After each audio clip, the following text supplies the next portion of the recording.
In a grand kingdom surrounded by lush forests and vast fields, there stood a magnificent palace where King Paul and his daughter, Princess Grace, lived in splendor.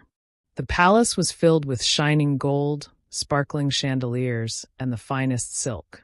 But behind the luxury and riches, there was a young maid named Abby, who had never known such a life. Abby's world was one of hard work and quiet longing. Abby had worked in the palace since she was a small child. She was in charge of tending to Princess Grace, ensuring that the princess's every need was met. She brought her meals on time, helped her choose her clothes, brushed her long hair, and ensured her comfort from dawn until dusk. Abby's life was a quiet one, full of routine and dutiful service. But in the stillness of her small, worn-out room, Abby often found herself dreaming of wealth, of grand gowns, of being a princess herself. Her life, though filled with the joy of serving someone she admired so much, was far from the opulence of the royal family. Abby lived in a small, run-down hut on the outskirts of the kingdom, completely alone. She had no family, no friends. Just the endless work of serving the princess, a job she took great pride in, but one that reminded her daily of her own humble background. Every day, she often found herself gazing out of the palace windows, watching the royal family go on their grand adventures, wishing that for just one day, she could experience the life they led. One day of riches, of beauty, of freedom. She wondered if she would ever have the life she longed for, or if she was destined to live out her days in that little hut, just a maid in a vast and glittering world. But as the days went by, Abby's wishes began to fade. There's no way I can ever become a princess. I was born poor, and I may die poor, she muttered to herself one evening as she walked back home, as if trying to drag herself out of her fantasy world. One fateful morning, as the kingdom bustled with preparations for an upcoming royal feast, disaster struck. Princess Grace, who was known for her beauty and grace, had fallen gravely ill the day before the long-awaited journey.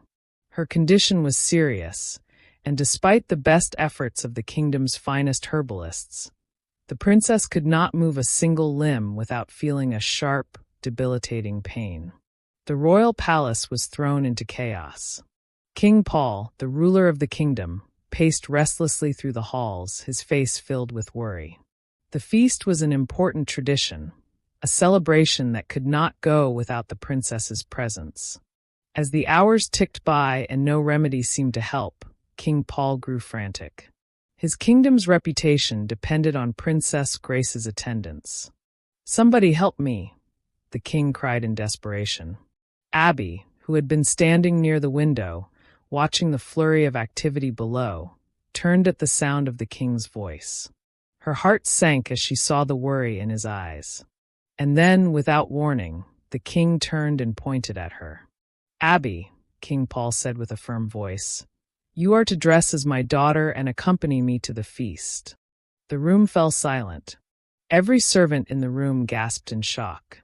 The king had never spoken to Abby in such a way before. She, a simple maid, was to take the princess's place? The king continued, "You know the princess better than anyone. You have attended to her every need for years. You understand the way she moves, the way she speaks, the way she carries herself. You are the only one who can do this."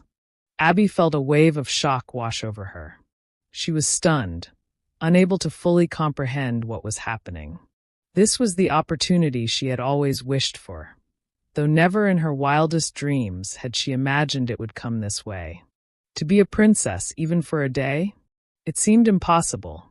Yet here she was, being asked to step into Grace's shoes, to become the princess for a royal feast. King Paul did not give her time to refuse. He immediately summoned the palace seamstress, who rushed forward with fabrics, needles, and scissors.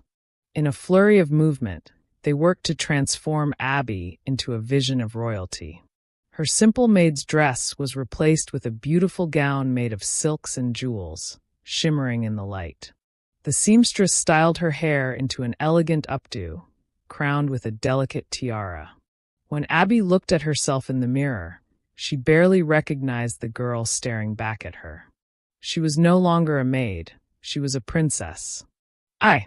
I look, Abby stammered, overwhelmed by the transformation. You look perfect, King Paul said with a proud smile. Now we must leave. The kingdom is waiting. Abby's heart raced as she followed the king out of the palace and onto the royal carriage. As they journeyed toward the neighboring kingdom, Abby took a deep breath, trying to steady her nerves. For the first time in her life, she was experiencing the world of royalty, of wealth and privilege. And though she had always dreamed of such a life, she was determined not to let her nerves show. Throughout the journey, she carried herself with the poise and grace she had seen Princess Grace exhibit countless times. She curtsied, smiled, and spoke with the elegance of a true princess. The king, who had been uncertain at first, soon grew impressed by how effortlessly Abby stepped into the role. King Paul did not give her time to refuse. He immediately summoned the palace seamstress, who rushed forward with fabrics, needles, and scissors. In a flurry of movement, they worked to transform Abby into a vision of royalty. Her simple maid's dress was replaced with a beautiful gown made of silks and jewels, shimmering in the light. The seamstress styled her hair into an elegant updo, crowned with a delicate tiara. When Abby looked at herself in the mirror, she barely recognized the girl staring back at her. She was no longer a maid, she was a princess. I look, Abby stammered, overwhelmed by the transformation. You look perfect, King Paul said with a proud smile. Now we must leave. The kingdom is waiting. Abby's heart raced as she followed the king out of the palace and onto the royal carriage.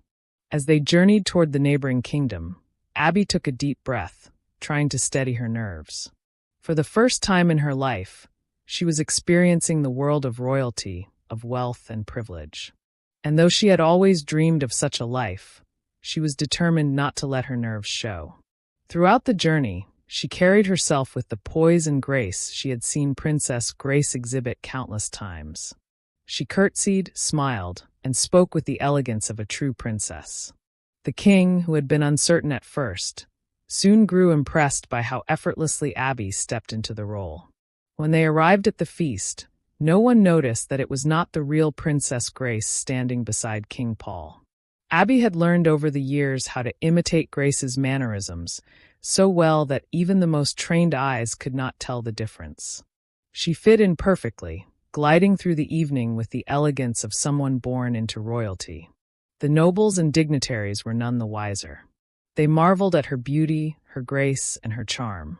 The feast was grand, with tables overflowing with food, music, and laughter.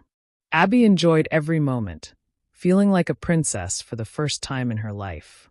She ate with finesse, held her head high, and never faltered in her duties. She couldn't believe how happy she was, how free she felt. The life she had always longed for, even if just for a day, was hers. When the feast came to an end, and they returned to their kingdom, King Paul called Abby into the palace living room. There, he told her what he had been thinking all night. Abby, the king said, his voice filled with respect, you have proven that you are more than just a maid. You have the heart and grace of a noble woman. I would like to offer you a new position in my court. You will become the secretary of the kingdom. You will oversee all the kingdom's affairs, from the smallest to the grandest.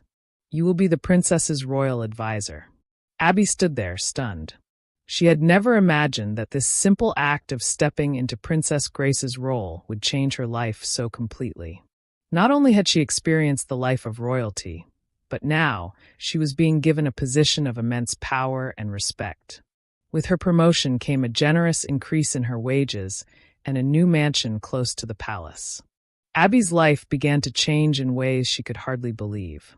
She moved from her small hut to a beautiful new home in the heart of the kingdom. She became an influential figure in the court, working closely with the king and the nobles. She was no longer just a maid.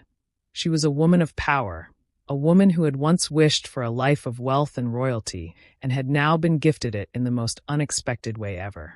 As the years went by, Abby lived happily as a noble woman, a life she was given through grace, hard work, and a little bit of magic. The life she had was more than she could have ever dreamed of.